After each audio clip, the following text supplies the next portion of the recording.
teman-teman, perkenalkan saya Adriana Simanulung dari kelas 21. Di sini saya akan membahas tentang lembaga penegak hukum di Indonesia. Kita tahu bahwa lembaga penegak hukum di Indonesia itu ada 5. Yang pertama adalah Kepolisian Republik Indonesia, atau singkatannya itu bisa kita sebut dengan Polri. Yang kedua ada Kejaksaan, ketiga ada Kehakiman, keempat ada advokat, atau yang lebih familiar disebut dengan pengacara. Dan yang kelima itu ada KPK atau kepanjangannya itu Komisi Pemberantasan Korupsi.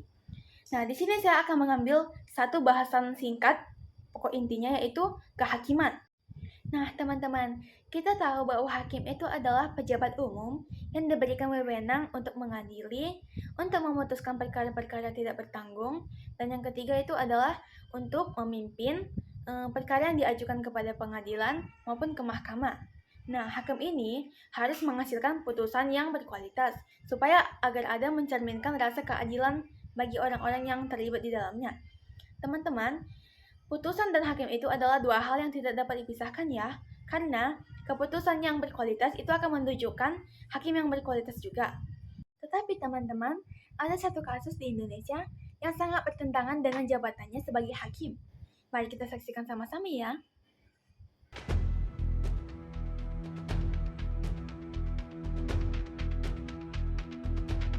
Adapun kronologis tangkap tangan sebagai berikut. Menindaklanjuti pengaduan dan laporan masyarakat, KPK menerima informasi dugaan adanya penyerahan sejumlah uang kepada hakim atau yang mewakilinya terkait penanganan perkara di Mahkamah Agung.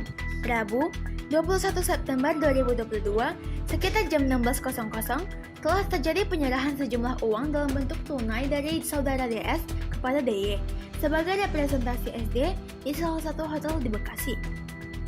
Selang beberapa waktu, Kamis, sekitar 01.00 dini hari, tim KPK kemudian bergerak dan mengamankan DY di rumahnya, beserta uang tunai $205 Singapura secara terpisah. Tim KPK juga langsung mencari dan mengamankan YP dan YS yang berada di wilayah Jawa Tengah, guna dilakukan permintaan keterangan. Pihak yang diamankan beserta barang bukti kemudian diamankan dan dibawa ke Jakarta untuk dilakukan pemeriksaan lanjutan di Gedung Merah Putih KPK. Selain itu, AB juga hadir ke Gedung Merah Putih KPK dan menyerahkan uang tunai sebesar 50 juta rupiah. Sehingga KPK telah berhasil mengamankan barang bukti berupa uang tunai sebesar $205.000 Singapura dan 50 juta rupiah. Dari pengumpulan berbagai informasi disertai bahan keterangan terkait dengan dugaan tindak pidana korupsi yang dimaksud, KPK kemudian melakukan penyelidikan dalam upaya menemukan adanya suatu peristiwa pidana sehingga ditemukan adanya bukti yang cukup. Selanjutnya, KPK meningkatkan status perkara ini ke tahap penyidikan. Berdasarkan hasil keterangan saksi dan alat bukti yang cukup, maka penyidik menetapkan sebanyak 10 orang sebagai tersangka. Adapun 10 tersangka kasus dugaan suap di MA. Subrajat Dimyati atau SD, Hakim Agung pada Mahkamah Agung. Elliot Tri Pangestu atau ETP, Hakim Justisial atau Panitera Pengganti Mahkamah Agung. Desi Yustria atau DS, PNS pada Kepaniteraan Mahkamah Agung. Muhajir Habibi atau MH, PNS pada Kepaniteraan Mahkamah Agung. Redi atau RD, PNS di Mahkamah Agung. Al-Basri atau AB, PNS di Mahkamah Agung. Joseph Pereira atau YP, pengacara.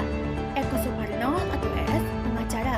Herianto Tanaka atau HT, swasta atau debitur Koperasi Simpan Pinjam Inti Dana. Dan yang terakhir adalah Ivan Dwi Kusuma Sujanto atau IDKS, swasta atau debitur Koperasi Simpan Pinjam Inti Dana.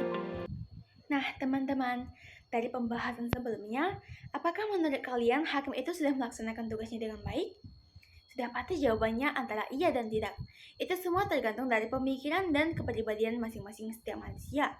Jadi intinya, kita itu tidak boleh menerima suap ataupun uang hasil sogokan, karena itu tentu tidak baik ya teman-teman.